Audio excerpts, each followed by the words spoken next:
dok, hipnoterapi ini apa sama dengan hipnotis yang saya tonton itu di YouTube, di TV, atau malah gini dok, kan ada kejadian pernah di angkot katanya seseorang dihipnotis, atau di tempat ramai katanya dihipnotis, sama nggak nih dok? Baik. Jadi pertama yang di YouTube itu maksud dokter Sera yang gimana nih? Yang tidur gitu kali ya? Iya, benar. Terus unek-uneknya keluar gitu ya, suruh jujur. Kalau memang seperti itu, kenapa nggak di KPK aja dia kerja kali ya? Iya Iya kan? Assalamualaikum warahmatullahi wabarakatuh. Salam sejahtera, salam sehat jiwa. Halo para pendengar podcast Seksi Ansietas PPPDS KJI.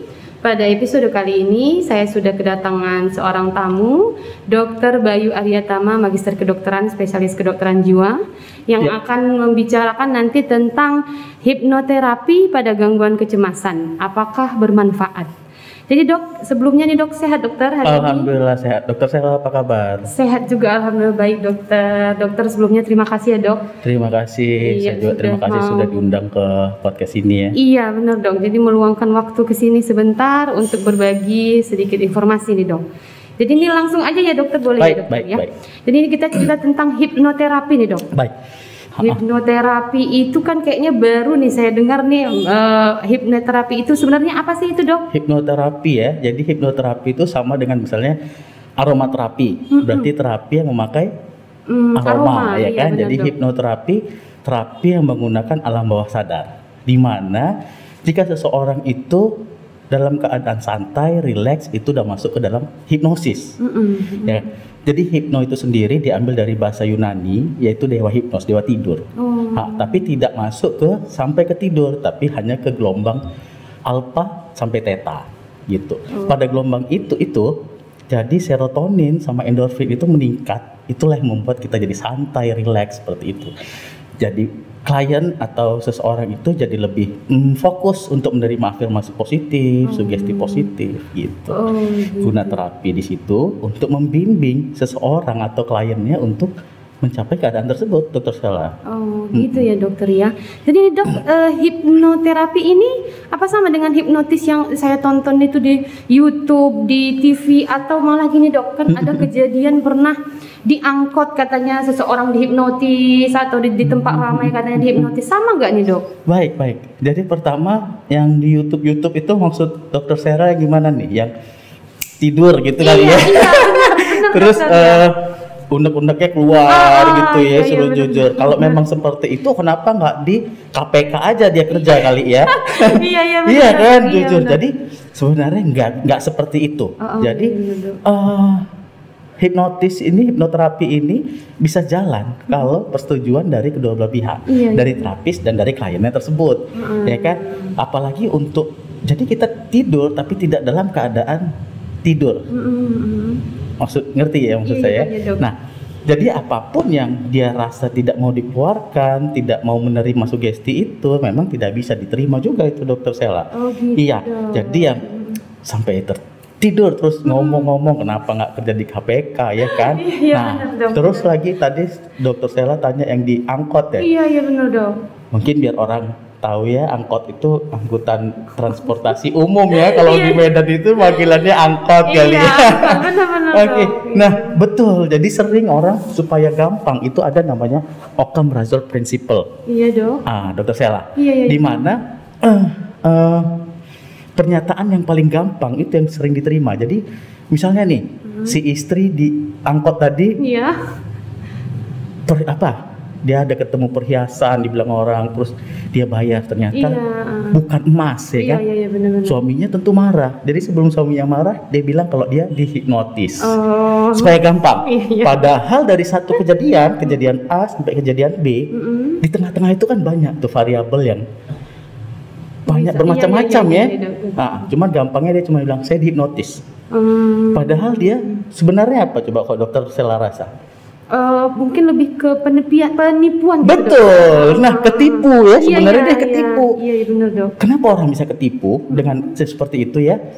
Ada juga yang katanya hipnotis dari telepon. Ketipu ya. Jadi ketipu itu karena dua aja, karena iba dan tamak. serakah. Iya benar dok. Ya, kalau dari telepon itu biasanya orang iba dia dibilang ya anaknya sakit segala macam, suruh transfer, akhirnya dia transfer. Iya benar dok. Kalau yang tamak cerita satu lagi yang ibu tadi itu, nah itu biasanya karena memang diiming-imingin uang ya. Iya. Jadi saya pernah dapet klien seperti itu, cerita seperti itu. Ternyata dia ketipu ya karena tamaknya dia, akhirnya dia menerima tuh, dia pikir emas, dia bilang emas, ternyata udah persekongkolan ya di angkutan umum tersebut, Dr. Sela. Gitu ya dok ya. Jadi bukan yang kayak itu langsung tidur katanya. Enggak, bahaya, takutnya saya gini saya yang tertidur sendiri ya kan. Iya benar dok.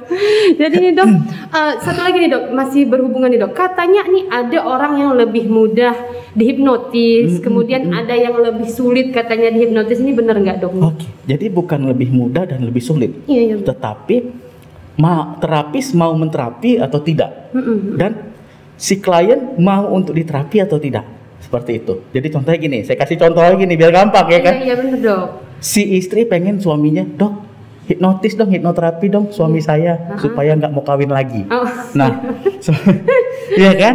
Datang si suaminya ngomong, aku nggak mau, kamu aja lah yang hipnotis supaya menerima aku untuk kawin lagi. Jadi keadaan seperti itu yang kita menolak ya, untuk terapis itu tidak mau. Jadi jika sudah menerima, klien sudah menerima dan terapis sudah menerima untuk mau menterapinya, itu bisa ya. Jadi persetujuan kedua belah pihak gitu. Betul, ya. Betul. Oh, jadi kalau si klien mau dan si terapis mau, bisalah terjadi hipnoterapi. Benar. Itu. Ada kontrak di situ kan? Iya, benar dok. Jadi ini dok, masuk kita ke topik kecemasan nih dok. Jadi bisa nggak digunakan hipnoterapi ini untuk pasien-pasien kecemasan dok? Oh, bagus sekali nih pertanyaan Dr. Sela, udah mulai masuk ke diagnosa ya. Iya, benar. Jadi kita harus tahu dulu awalnya cemas itu apa. Cemas itu biasanya kalau orang sekarang bilang overthinking ya. Iya, overthinking. Khawatir berlebih terhadap masa depan, terhadap segala sesuatu. Terus bisa diiringi dengan tangan yang keringatan, ya, deg-degan, pusing, sampai dengan psikosomatik ya, dimana psiko itu psikis atau pikiran, soma itu badannya, jadi sakit yang di tubuh disebabkan oleh psikis ya, pikiran. Nah, seperti GERD gitu juga bisa. Jadi GERD bisa menyebabkan kecemasan, cemas juga bisa menyebabkan GERD tadi ya. Nah, apa bisa nih dok pasien kecemasan kita hipnoterapi? Nah, tentu bisa sekali karena itu tadi ya, orang cemas ini kan dia tidak fokus, dia terlalu khawatir berlebih. Memang khawatir dan cemas itu kita perlu di hidup ini kan untuk kemajuan, improvement. Tetapi kalau sudah berlebih, sudah menjadi diagnosa, itu memang perlu diterapi. Hipnoterapi ini merupakan suatu alat ya, Dr. Sela, sama dengan CBT juga, cognitive behavior therapy. Iya, sama. Berarti bisa ya dokter ya. Dan misalnya dokter nih pasien-pasien kecemasan apa ini yang bisa kita bawa nih untuk hipnoterapi gitu? Oke. Pasien-pasien kecemasan yang seperti apa ya? Jadi klien saya memang sudah ada beberapa yang cemas gitu ya. Dari cemas ringan sampai cemas yang berat sebenarnya bisa kita hipnoterapi. Benar. Asal si klien menerima itu dan dia mau gitu ya. Jadi dok, setelah di hipnoterapi nih apa masih perlu nih kita kasih tetap obat-obatan farmakologi gitu dok? Oh benar. Jadi bagus sekali kalau kita gabung antara farmakoterapi, cognitive behavior therapy, dan juga hipnoterapi. Jadi semakin banyak tools, alat ya. Kayak kita mau podcast ini ya, ada mic, ada iPad, ada headphone, semakin banyak kan semakin bagus ya kan. Jadi gitu juga dengan pengobatan, semakin banyak tools yang kita berikan kepada pasien itu, klien tersebut, semakin baik.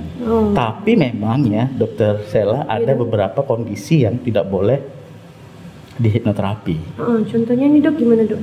Contohnya salah satunya pasien-pasien dengan psikotik ya, itu memang tidak bisa kita hipnoterapi. Terlalu pasien-pasien yang terlalu dalam post traumatiknya untuk sementara itu mungkin butuhkan waktu ya. Jadi ada beberapa memang yang benar. Jadi memang harus tidak boleh sembarangan lah hipnoterapi ini, harus memang betul-betul orang yang sudah ahli seperti psikiater ya, iya, terus iya. ada praktisi-praktisi juga yang memang sudah punya Lisensi. sertifikat dan latihan-latihannya itu dokter Iya, Sel.